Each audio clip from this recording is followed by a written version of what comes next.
புதுக்கோட்டை மாவட்டம் அரசு உயர்நிலைப்பள்ளி லெக்கனாப்பட்டியில் படிக்கும் எங்களது 9ஆம் வகுப்பு மாணவர்களுக்கு கடந்த 3 ஆண்டுகளாக 2017 முதல் ஆய்வுக் கட்டுரைகள் கொடுத்து வருகிறோம்.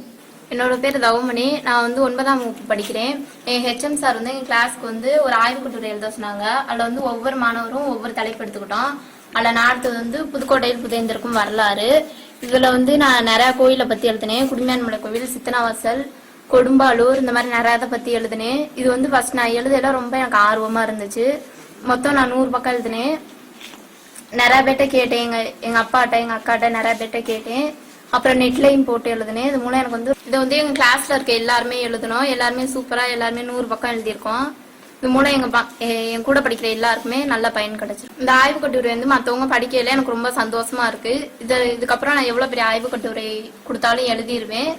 இப்படி எனக்கு ஒரு தைரியத்தை கொடுத்த எங்க தலைமை ஆசிரியருக்கு ரொம்ப நன்றி. சாதாரணமாக இந்த ஆய்வு கட்டுரைகள் கல்லூரி மாணவர்களுக்கு தான் கொடுக்கப்படும். ஆனால் எங்களது 9ஆம் வகுப்பு மாணவர்களும் இந்த ஆய்வு கட்டுரைகளை எப்படி எழுதுவது என்பதை கற்றுக்கொண்டுள்ளார்கள்.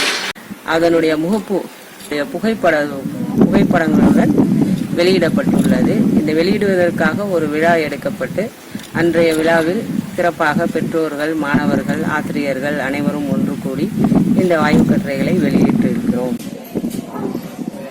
யோகராஜ் 100 நாள் வேலை.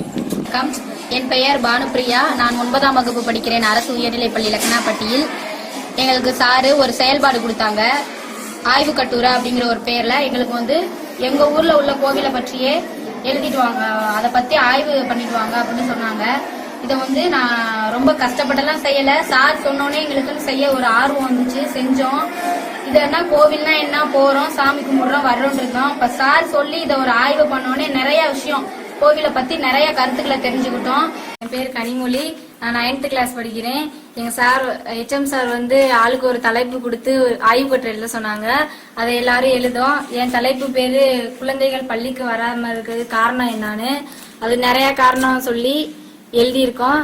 மாணவரும் தனித்தனி தலைப்புகளில் ஆய்வு கட்டுரைகளை சமர்ப்பிப்பார்கள். உதாரணமாக ஊரில் உள்ள கோவில்கள் மற்றும் கிராமங்களில் செய்யக்கூடிய தொழில்கள், விவசாயம், இதை அனைத்தையும் பற்றி ஆய்வு செய்து சமர்ப்பித்திருக்கிறார்கள்.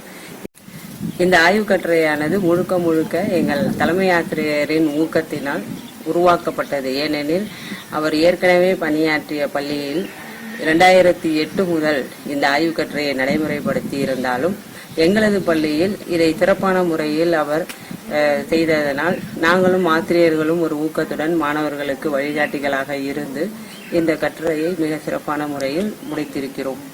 இது எங்களுக்கும் ஒரு உற்சாகத்தை கொடுத்திருக்கிறது. என் பேர் பிரவீனா.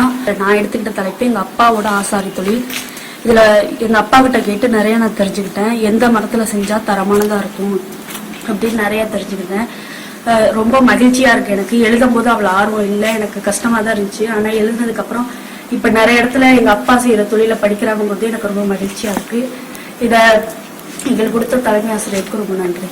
இந்த ஆய்வு கட்டுரைகள் மாணவர்களுக்கு மிகவும் பயனுள்ளதாக இருந்தது. முக்கியமாக அவர்கள் மேற்படிப்பிற்கு சென்றாலும் எவ்வாறு ஆய்வு கட்டுரைகளை எழுதுவது, அடுத்து கருத்துக்களை எப்படி சேகரிப்பது, ஏனெனில் அவர்கள் அனைத்து வகையான மக்களையும் சந்தித்து இந்த ஆய்வு கட்டுரைக்கான கருத்துக்களை, டேட்டாக்களை கலெக்ட் பண்ண இருக்கிறாங்க. அதனால அவங்களுக்கு நிறைய அனுபவம் கிடைத்திருக்கிறது. ஆகவே இது மாணவர்களை ஊக்குவிக்கும் வண்ணத்துடன் இல்லாமல் அவர்களுடைய திறமைகளையும் வெளிப்படுத்தும் வண்ணமாக இருந்தது.